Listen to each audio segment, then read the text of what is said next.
नमस्कार दोस्तों, रीट के विद्यार्थियों के लिए ये वीडियो उपयोगी है। इसमें 30 क्वेश्चन का हम अभ्यास करेंगे, आपको याद करवाएंगे 30 क्वेश्चन। कहाँ से, सोर्स क्या है? सोर्स है NCERT क्लास 11 की जो बुक है वो। और दोस्तों ये पेपर तैयार किया है संजय पाल शिवराण सर ने, तो उनको धन्यवाद अर्पित करते हैं। तो यहाँ से हम अभ्यास शुरू करते हैं। अभिप्रेरणा से संबंधित असत्य कथन कौन सा है, चुनें। यहाँ उत्तर हमने टिक कर रखे हैं, तो ये एक तरह से टेस्ट न हो कि रिवीजन है आपके लिए, ठीक है। तो अभिप्रेरणा से संबंधित असत्य, असत्य पूछा है ना, तो पहले आप सत्य देख लो।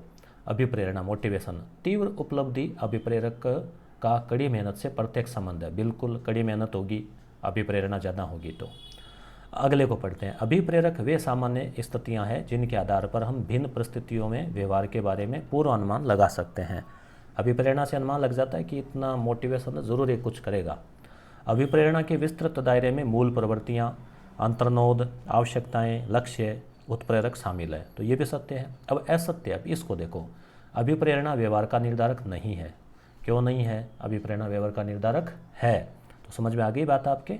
अब ये टिक किया हुआ है। अब इस प्रकार से आपको मैं बता दूं, जो विद्यार्थी नए हैं उनको, कि ये हम टिक करके उत्तर को हाईलाइट करके, ये तो हाथ से बनाए हुए पेपर है, इनको कंप्यूटर से प्रिंट करवा नहीं पाए, समय नहीं मिला। तो इस प्रकार के मनोविज्ञान के 1100 क्वेश्चन, 1000 से अधिक क्वेश्चन, 1100 के लगभग आपको मिलेंगे रीट के लिए यस गुरु ऐप के ऊपर। लिंक डिस्क्रिप्शन में दिया गया है, वहाँ से आप ये PDF डाउनलोड कर सकते हैं और प्रिंट करवा सकते हैं। और सुपर फास्ट फॉर्मेट रिवीजन के हिसाब से हमने इसका नाम रखा है अलादीन का चिराग। इसी प्रकार से सामाजिक का मैटर, हिंदी का मैटर भी आपको, गणित विज्ञान का मैटर भी मिलेगा। अभिप्रेरणात्मक चक्र का प्रथम आयाम या घटक कौन सा है? अभिप्रेरणा टॉपिक चलेगा, फिर आगे टॉपिक चेंज होगा। तो चक्र का प्रथम आयाम, अभिप्रेरणात्मक जो चक्र है उसका प्रथम आयाम या पहला घटक क्या है? आवश्यकता, अंतर्नोद, उद्वेलन, उपलब्धि। तो वैसे तो सभी है, मगर पहले की बात करें तो आवश्यकता जो है, यानी आवश्यकता होगी ना तभी अभिप्रेरणा जो है सबसे पहले आएगी, यानी पहली शर्त आवश्यकता है।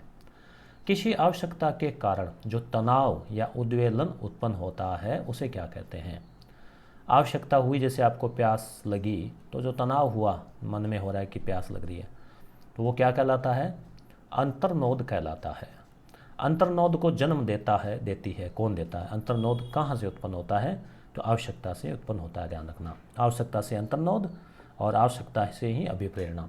अभिप्रेरकों के प्रकार में शामिल है तो जैविक अभिप्रेरक भी होते हैं, भूख प्यास आदि। शरीर क्रियात्मक होते हैं, मनोसामाजिक होते हैं, तो उपयुक्त सभी होते हैं। सामान्य मानवीय मूल प्रवृत्ति है। सामान्य मानवीय मूल प्रवृत्ति क्या है? जिज्ञासा भी है, पलायन यानी किसी चीज़ों को छोड़कर भाग जाना, पैतृक देखभाल, प्रतिकर्ष, प्रजनन, उपयुक्त सभी। तो ये सभी जो है वो है। आगे चलते हैं अपन। जैविक अभिप्रेरक में शामिल मूल प्रवृत्तियों से संबंधित असत्य कथन चुनें। जैविक अभिप्रेरक है, उसमें मूल प्रवृत्तियां हैं, उससे संबंधित असत्य को चुनना है। तो ऐसे प्रश्नों के लिए आपको क्या करते जाना है परीक्षा में भी, कि पहले सत्य के टिक लगाते जाओ कि सच क्या है, सच है क्या। मूल प्रवृत्ति उन सहज व्यवहारों के प्रतिरूप को सूचित करती है। अब आप देखिए, शैली देखिए, प्रश्न जो तैयार किए बाकायदा NCERT वाली ही शैली है। किताबों को पढ़ा है, उनको हाईलाइट किया है, अंडरलाइन किया है, फिर पेज टू पेज रीड के सिलेबस के अकॉर्डिंग ये पेपर तैयार किया है दोस्तों। मूल प्रवृत्ति ये इस प्रकार के कम से कम NCERT कक्षा 11, 12, फिर RBSE कक्षा 11, 12 ऐसे करके ये कोई 10-15 पेपर है ऐसे। मूल प्रवृत्ति उन सहज व्यवहारों के प्रतिरूप को सूचित करती है जिनका निर्धारण जैविक कारकों से होता है, न कि सीखे हुए। तो देखो, मूल प्रवृत्ति तो जैविक कारकों से ही है, तो सत्य है। अब हम इसको छोड़ देते हैं, पहले आगे वाले पढ़ लेते हैं, याद भी तो करने आपको। मूल प्रवृत्ति बहुधा कुछ कार्य करने के अंतः प्रेरण को प्रदर्शित करती है। बिल्कुल, मूल प्रवृत्ति, अंतः प्रेरण, ये सब जुड़े हुए हैं। मूल प्रवृत्तियाँ व्यवहार को पूर्व कथनीय तरीकों से निर्दिष्ट करती है। मूल प्रवृत्ति एक बल या आवेग है। बिल्कुल सत्य है। अब ये असत्य है क्या, देखते हैं। मूल प्रवृत्तियाँ ऐसी अंतर्जात प्रवृत्तियाँ हैं जो एक प्रजाति के सभी सदस्यों में नहीं पाई जाती है। नहीं, ऐसा कोई प्रजाति नहीं है जिसमें नहीं पाई जाती। यहाँ पाई जाती है ये होता ना तो ये सत्य हो जाता, ये नहीं आ गया ना तो इसलिए ये गलत हो गया। मनोसामाजिक अभिप्रेरक, मनोसामाजिक का मतलब मन से जुड़े हुए, दिमाग से जुड़े हुए। अभिप्रेरक की अवधारणा से कौन सा विकल्प संगत नहीं है, तो ये है जन्मजात, ये संगत नहीं है। मनोसामाजिक आ गया ना तो ये मनोसामाजिक अभिप्रेरक जन्मजात नहीं है, तो मतलब जैसे माहौल से भी तो सीखे हुए ये अर्जित होते हैं। ठीक है, सामाजिक परिवेश की महत्वपूर्ण भूमिका होती है, सामाजिक परिवेश के साथ अंतःक्रिया के परिणाम स्वरूप आते हैं। जैसे ही कई बार आप किसी सफल व्यक्ति को देखते हैं तो आपको एक जो प्रेरणा मिलती है तो अपने दिमाग में आती है वो, तो फिर हम वापस भूल भी जाते हैं, वापस जोश ठंडा भी हो जाता है, होता है ना। तो ये क्या है, बाह्य परिवेश के, तभी तो कहते हैं कि वातावरण जो है वो अच्छा होना चाहिए। मनोसामाजिक अभिप्रेरक में क्या शामिल है, तो संबंधन अभिप्रेरक, शक्ति अभिप्रेरक, उपलब्धि अभिप्रेरक, उपयुक्त सभी, तो सभी शामिल है, याद रखना। संबंध अभिप्रेरक की आवश्यकता कब होती है, अब यहाँ संबंध अभिप्रेरक की बात आई है ना, अब इसी से जुड़ा हुआ अगला क्वेश्चन आ गया।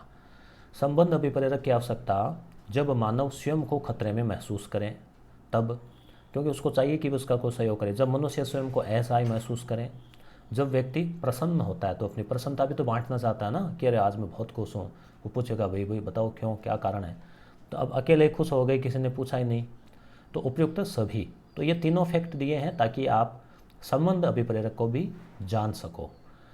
शक्ति अभिप्रेरक के लक्ष्य में क्या शामिल नहीं है, ये ध्यान रखना है, नहीं है, सत्य है, सत्य नहीं है, असत्य है, ये शब्दों को आपको पेपर में भी अंडरलाइन करना है, ध्यान रखना। तो शक्ति अभिप्रेरक में क्या आता है, तो आता है वो देख लो, प्रभाव डालना, नियंत्रण करना, नाम से पता चल रहा है ना, शक्ति, प्रभाव डालना। अगला देखते हैं, दूसरों की दृष्टि में प्रतिष्ठा को ऊंचा उठाना, दूसरों को मोहित कर लेना, ये सब शक्ति है। दूसरों का पूर्णतः अनुसरण करना, ये शक्ति में नहीं आता, इसमें तो अगला शक्तिशाली हो गया ना फिर जिसका अनुसरण कर रहे हैं। तो प्रश्न नंबर 11 हो गया। अब प्रश्न नंबर 12, ये दोस्तों करीब 80 पेज का मैटर है, ध्यान रखना, जिसे हम यस गुरु ऐप पर हमने उपलब्ध करवाया है मात्र 90 रुपये की सहयोग राशि से, जिसमें 1000 से अधिक प्रश्नों का आप अभ्यास कर सकेंगे। फैक्ट की बात करें तो कई हज़ारों में है वो, क्योंकि एक एक पर्सन में 3-3 4-4 फैक्ट है। तो ये आपको कहाँ, यस गुरु ऐप के ऊपर डाउनलोड के लिए मिलेगा और आप उसे प्रिंट भी करवा सकते हैं। डेविड मैकक्लेलैंड ने शक्ति अभिप्रेरक की अभिव्यक्ति के कितने सामान्य तरीके बताए हैं, तो ये तो रटने वाला सा सवाल है। मैकक्लेलैंड ने शक्ति अभिप्रेरक के 4 प्रकार बताए हैं। शक्ति, ठीक है, 4 याद रखना। एन एक साम्य किससे संबंधित है, कोई अवधारणा है ये एन एक, तो उपलब्धि की आवश्यकता से संबंधित है, उपलब्धि की आवश्यकता। अब देखो इसी से जुड़ा हुआ अगला, उपलब्धि अभिप्रेरक से संबंधित असत्य कथन है। तो यहाँ 3 सत्य कथन देके उपलब्धि अभिप्रेरक एक तरह से आपके लिए रिवीजन के लिए दे दिया है, और ये टेस्ट के रूप में भी हम ले रहे थे। अब तो हालांकि समय कम रहा है, तो हमने टेस्ट के रूप में भी पहले विद्यार्थियों से लिया, फिर उसके आंसर की बताई, फिर इसको डाउनलोड के लिए दिया। तो पहले हम सत्य देख लेते हैं। यह उत्कृष्टता के मापदंड को प्राप्त करने की आवश्यकता है कि भाई हम बेस्ट बने और अच्छा करें, चाहे खिलाड़ी हो कोई हो, करते हैं ना उपलब्धि, अचीवमेंट। उपलब्धि अभिप्रेरक परिस्थितियों के प्रत्यक्षण को प्रभावित करता है। वे व्यक्ति जिनमें उच्च उपलब्धि अभिप्रेरक होते हैं ऐसे कृत्यों को वरीयता देते हैं जो मध्यम कठिनाई स्तर और चुनौती वाले हो। तो जिनका हाई लेवल है ना, अच्छी अचीवमेंट, वो तो फिर जैसे जो गोल्ड मेडल के ऊपर नज़र रखते हैं, तो फिर वो तो साधारण कार्यों को थोड़ी चुनेंगे, कठिन कार्यों को चुनेंगे। अब ये देखिए, उपलब्धि की आवश्यकता वाले व्यवहारों का अर्जन और निर्देशन नहीं करती है, तो ये नहीं आ गया ना बीच में, इसलिए ये असत्य हो गया। तो नहीं को हटा के इसको पढ़ लो, ये भी इसमें जुड़ जाएगा। उपलब्धि की आवश्यकता व्यवहारों का अर्जन और निर्देशन करती है, तो ये हो गया, तो ये सत्य हो गया, क्योंकि इसमें उपलब्धि की आवश्यकता है ना, जैसे आपके मन में है कि बस रीट में टॉप आना है। अब रीट क्लियर करना है वो तो एक आवश्यकता है, मगर रीट में टॉप आना एक उपलब्धि है, तो उस उपलब्धि अभिप्रेरक है वो, तो उसमें निर्देशन अर्जन सब। जिज्ञासा एवं अन्वेषण से, अन्वेषण यानी खोज से संबंधित असत्य कथन का चयन करें। जिज्ञासा क्या है, अन्वेषण क्या है, तो पहले सत्य के टिक लगा लेते हैं। किसी विशिष्ट पहचाने जाने वाले लक्ष्य के बिना भी कार्य करना एक अभिप्रेरणात्मक प्रवृत्ति है, ठीक है। यानी कि अब जैसे मान लो वैज्ञानिक वगैरह होते हैं, उनको कोई लक्ष्य पहले थोड़ी दिख रहा है, पहले वो खोजते रहते अपने आप। जैसे गुरुत्वाकर्षण की खोज हुई तो खोज सिद्धांत निकल जाता है। तो बिना कोई साफ लक्ष्य नहीं तो भी कार्य करते रहें।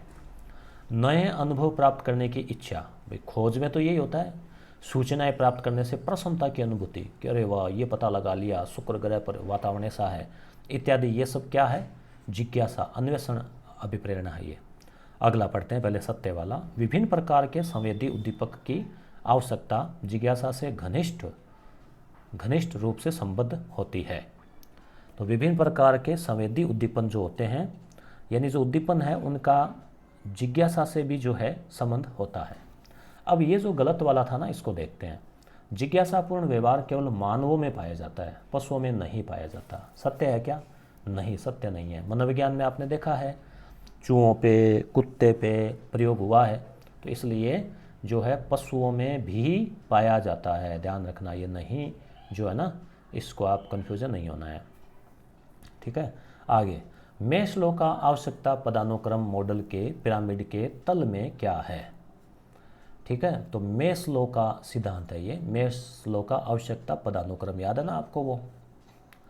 इसकी मैंने एक ट्रिक भी बताई थी, सासु सास, इस प्रकार से कुछ था, शारीरिक सुरक्षा, सासु सास आत्मा में वो था। ठीक है, तो मूल शरीर क्रियात्मक आवश्यकताएं, वो रोटी कपड़ा मकान। जैविक आवश्यकताएं, नींद वगैरह, भूख प्यास, उपयुक्त सभी। तल में क्या है? तल यानी इसका जो ये तल है ना नीचे वाला ये, तो यहाँ पर मूल आवश्यकताएं हैं, और ऊपर जो है वो आत्मा से संबंधित वो है। ठीक है, आगे बात करते हैं। आत्मसिद्धि का सिद्धांत आवश्यकताओं से संबंधित है, इसके प्रणेता कौन है? तो अब्राहम एच मेस्लो। इसमें जो है ना सबसे ऊपर शीर्ष पर, तो वो है आत्मसिद्धि वाला। तो सफलता तक आपके साथ। तो दोस्तों, रीट के लिए तो हमने आपको 5000 से अधिक प्रश्न टेस्ट सीरीज के रूप में और डाउनलोड के लिए अलादीन के चिराग के रूप में दिए हैं, जिसमें सामाजिक विज्ञान के 2500 प्रश्न है जो आरबीएसई और एनसीईआरटी से कक्षा 6 से 12 तक से तैयार है। मनोविज्ञान के 1000 से अधिक प्रश्न है। हिंदी के भी करीब 1500 के आसपास प्रश्न है। ये सारा मैटर, विज्ञान गणित के करीब 1500 प्रश्न है। तो ये सारा मैटर आपको डाउनलोड के लिए भी मिलेगा यस गुरु ऐप के ऊपर। और रीट के बाद हम लेकर आएंगे आपके लिए first grade, second grade, RS, pre, इनकी टेस्ट सीरीज़ और कोर्स यस गुरु ऐप के ऊपर और यूट्यूब के ऊपर क्लासेज रहेगी। कुंठा एवं द्वंद्व से संबंधित असत्य कथन को चुनें। कुंठा और द्वंद्व, तो इसमें देखिए, इसमें मानव ग्रसित होते हैं, सही है।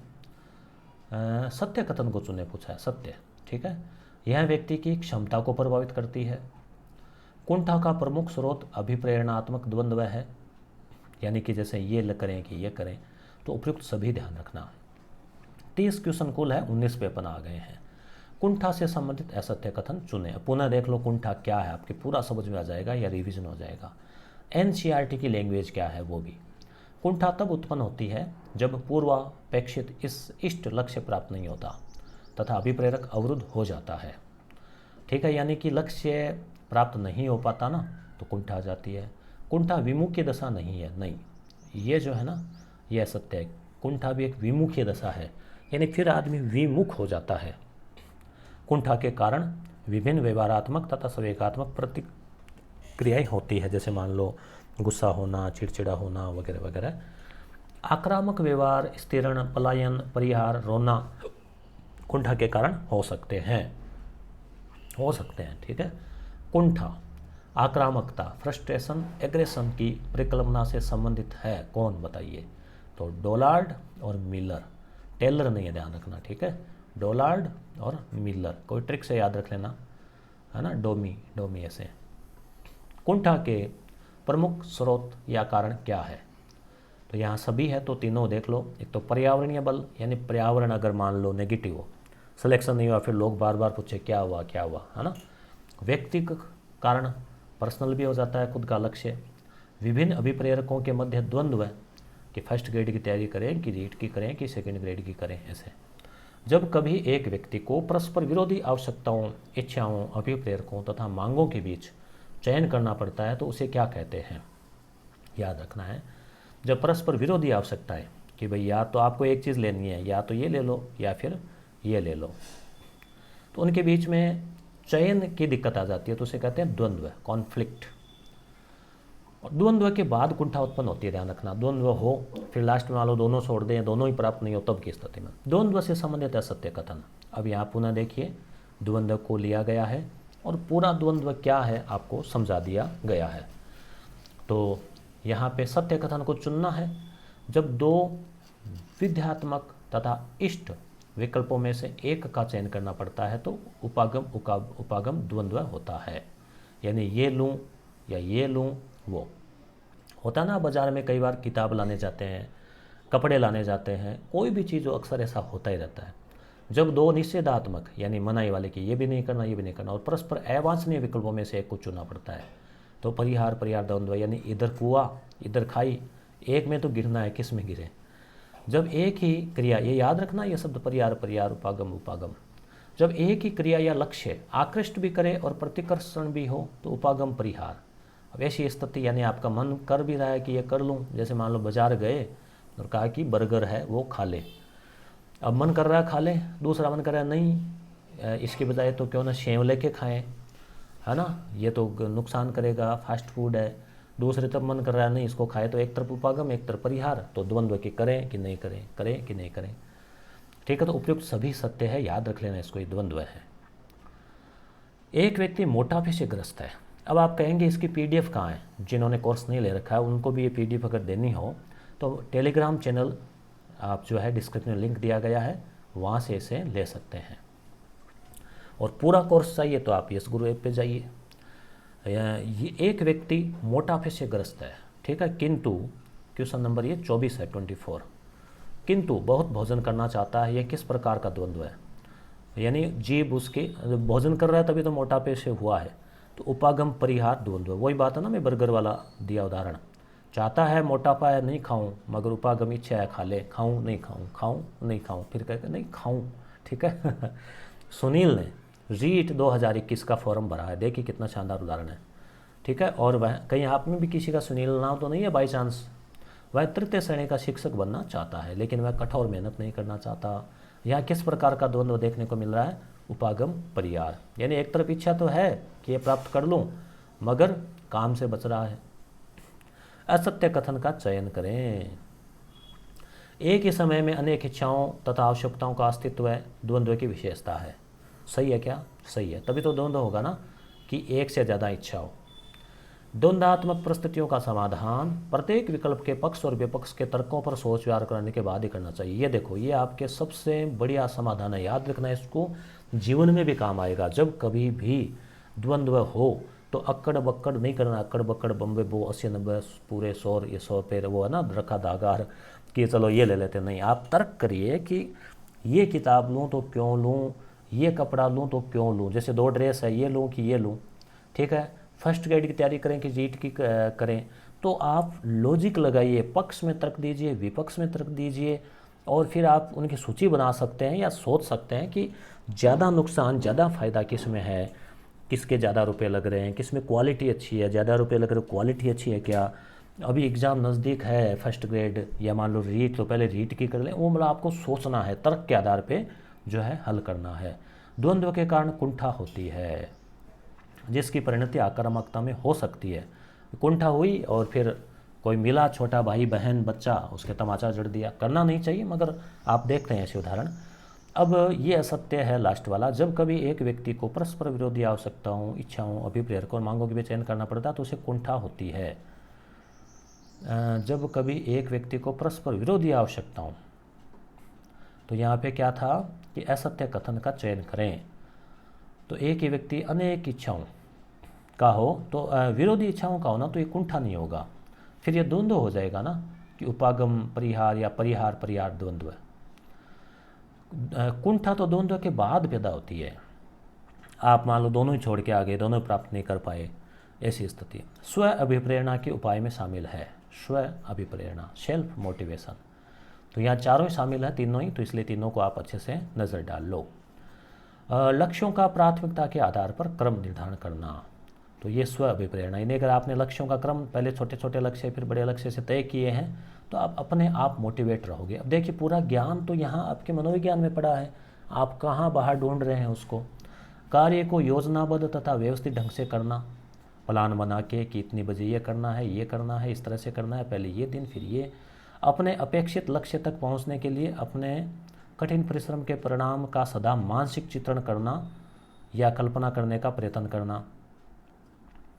यानी कि आपका जो परिणाम आएगा कि मान लीजिए आप अच्छी मेहनत कर रहे हैं, रीट में आपका सिलेक्शन हो जाएगा, बधाइयाँ आएंगी, आप सुबह सुबह तैयार होकर स्कूल जा रहे हैं, महीने के दिन खाते में सैलरी आ रही है, बच्चे नमस्कार कर रहे हैं, आप बच्चों को शानदार पढ़ा रहे हैं, ऐसे आप परिणाम करो। यानी कि आप परिणाम का मानसिक चित्रण करो, इमेजिनेशन। तो इससे भी क्या होगा, स्व अभिप्रेरणा। तो सेल्फ मोटिवेशन के लिए इमेजिनेशन है, प्लानिंग है और टारगेट है छोटे छोटे फिक्स करने। तो ये तो विश्वास करें आप उपयोगी और सही स्थान पर है। ये कथन संजय पाल जी सर अक्सर हर जगह लिखते हैं, कहते हैं। इनका लोगो है एक तरह से।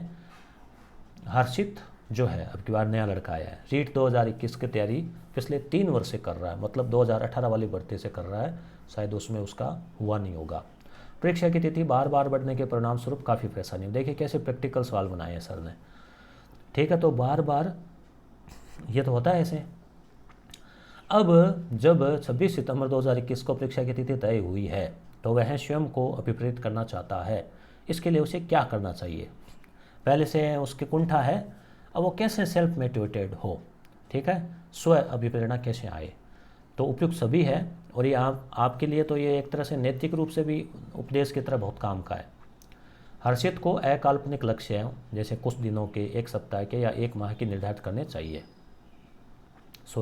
अल्पकालिक, ठीक है, छोटे छोटे लक्ष्य तय करने चाहिए, ठीक है, कि मुझे 1 सप्ताह में बस इतना मीटर पढ़ना है, फिर 1 सप्ताह में मनोविज्ञान, 1 सप्ताह में ये या 1 सप्ताह में ये।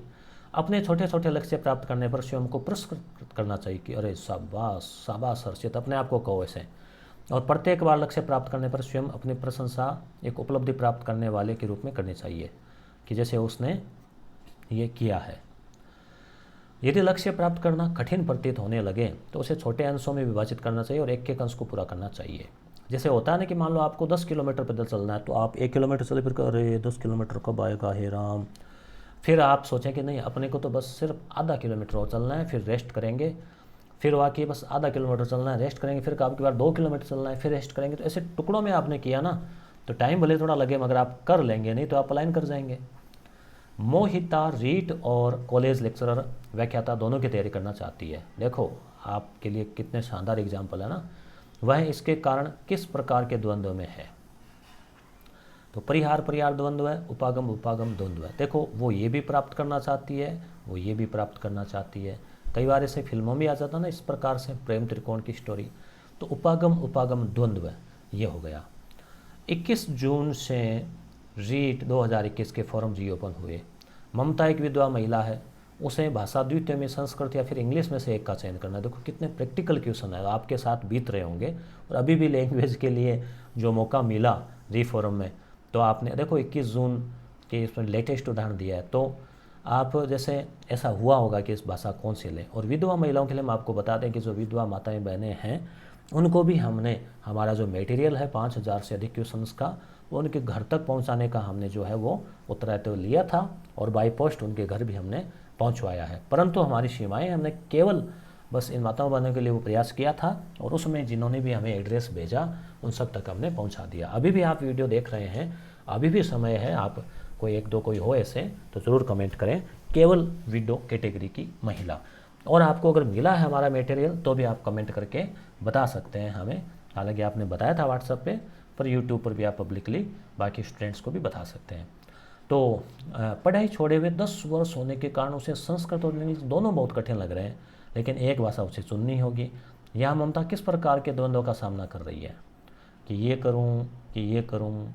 तो यहाँ पे ध्यान रखना परिहार कि भाई इसे छोड़ूं कि इसे छोड़ूं, द्वंद्व है, दोनों ही कठिन लग रहे हैं, ठीक है, एक तो चुननी पड़ेगी। तो इस प्रकार से जो है ये हो गया। तो दोस्तों ये थे आपके 23 क्वेश्चन। कैसे लगे? अच्छे लगे तो वीडियो को लाइक करके आप इसका इजहार कर सकते हैं, जिक्र कर सकते हैं। चैनल को सब्सक्राइब नहीं किया तो कर लेवें। यस गुरु ऐप को डाउनलोड नहीं किया, लिंक है कर लेवें, टेलीग्राम चैनल को कर लेवें और हमसे जुड़ जाइए। धन्यवाद दोस्तों। अगला वीडियो भी अलादीन के चिराग में से लगेगा कल, जिसमें या तो हिंदी का लाएंगे या फिर कक्षा 11-12 का भूगोल लाएंगे। धन्यवाद।